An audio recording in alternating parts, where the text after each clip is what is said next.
प्राचीन समय में सदन नामक कसाई जाति से एक भक्त हो गए। यद्यपि ये जाति में कसाई थे, फिर भी इनका हृदय दया से पूर्ण था। आजीविका के लिए और कोई उपाय न होने से दूसरों के यहाँ से मांस लाकर बेचा करते थे। स्वयं अपने हाथ से पशु वध नहीं करते थे। इनका काम में मन भी नहीं लगता था, परंतु मन मारकर जाति व्यवसाय होने के कारण यह करते थे। सदन का मन तो श्री हरि के चरणों में रम गया था। रात दिन वे केवल हरि हरि करते रहते थे। भगवान अपने भक्तों से दूर नहीं रहा करते। सदन के घर में वे शालग्राम के रूप में विराजमान थे। सदन को इसका पता नहीं था। वे तो शालग्राम को पत्थर का एक बाट समझते थे और उससे मांस तोला करते थे। एक दिन एक साधु सदन की दुकान के सामने से जा रहे थे। उनकी दृष्टि शालग्राम पर पड़ी। मांस विक्रेता कसाई के यहाँ पवित्र स्थल पर शालग्राम को देखकर उन्हें बड़ा क्लेश हुआ। वे उसे सदन से मांगकर अपने साथ ले गए।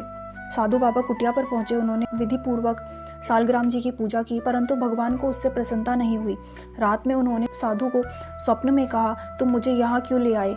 मुझे तो अपने भक्त सदन के घर में ही बड़ा सुख मिलता था। जब वह मुझे उठाता था और उसके शीतल स्पर्श से मुझे अत्यंत आनंद मिलता था।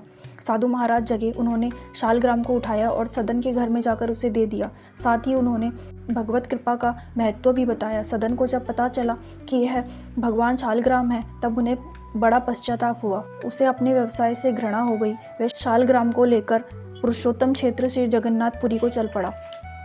मार्ग में संध्या समय सदन जी एक गांव में एक गृहस्थ के घर पर ठहरे। उस घर में स्त्री पुरुष दो ही व्यक्ति थे। स्त्री का आचरण अच्छा नहीं था। वह अपने घर में ठहरे हुए इस पुरुष पर मोहित हो गई। आधी रात के समय सदन के पास आकर अपनी अशिष्ट चेष्टा करने लगी। यह देखकर सदन हाथ जोड़कर बोले, तुम तो मेरी माता हो, अपने बच्चे की परीक्षा मत लो। माँ, मुझे तुम आशीर्वाद दो। उस स्त्री ने समझा कि मेरे पति के भय से यह मेरी बात नहीं मानता है। वह गई और तलवार लेकर सोते हुए अपने पति का सिर काट दिया और कहने लगी, प्यारे अब डरो मत, मैंने अपने पति का सिर काट डाला है, अब तो मुझे स्वीकार कर लो। सदन भय से कांप उठे। स्त्री ने अनुनय विनय करके जब देख लिया कि उसकी प्रार्थना स्वीकार नहीं हो सकती, तब द्वार पर आकर वह छाती पीट पीट कर रोने लगी। लोग उसका रुदन सुनकर एकत्र हो गए।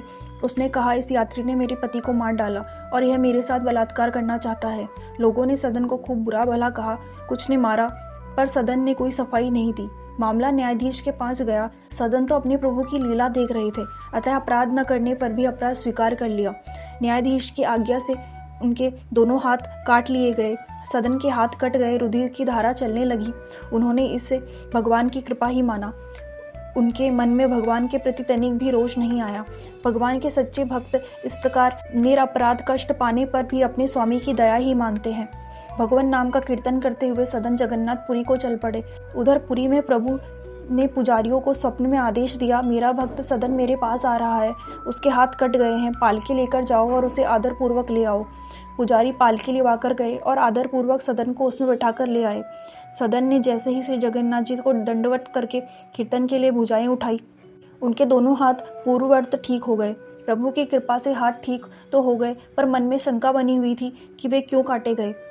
रात में स्वप्न में भगवान ने सदन को बताया, तुम पूर्व जन्म में काशी के सदाचारी विद्वान ब्राह्मण थे। एक दिन एक गाय कसाई के घेरे से भागी जा रही थी। उसने तुम्हें पुकारा। तुमने कसाई को जानते हुए भी गाय के गले में दोनों हाथ डालकर उसे भागने से रोक लिया। वही गाय वह स्त्री थी और कसाई उसका पति था। पूर्व जन्म का बदला लेने के लिए उसने उसका गला काटा। तुमने गाय को दोनों हाथों से पकड़कर कसाई को सौंपा था। इस पाप से तुम्हारे हाथ कट गए। इस दंड से तुम्हारे पाप का नाश हो गया। सदन ने भगवान की असीम कृपा का परिचय पाया। वे भगवत प्रेम से विह्वल हो गए। बहुत काल तक नाम कीर्तन गुणगान और भगवान की ध्यान में तल्लीन रहते हुए उन्होंने पुरुषोत्तम क्षेत्र में निवास किया और अंत में श्री जगन्नाथ जी के चरणों में देह त्याग कर वे परम धाम को पधारे।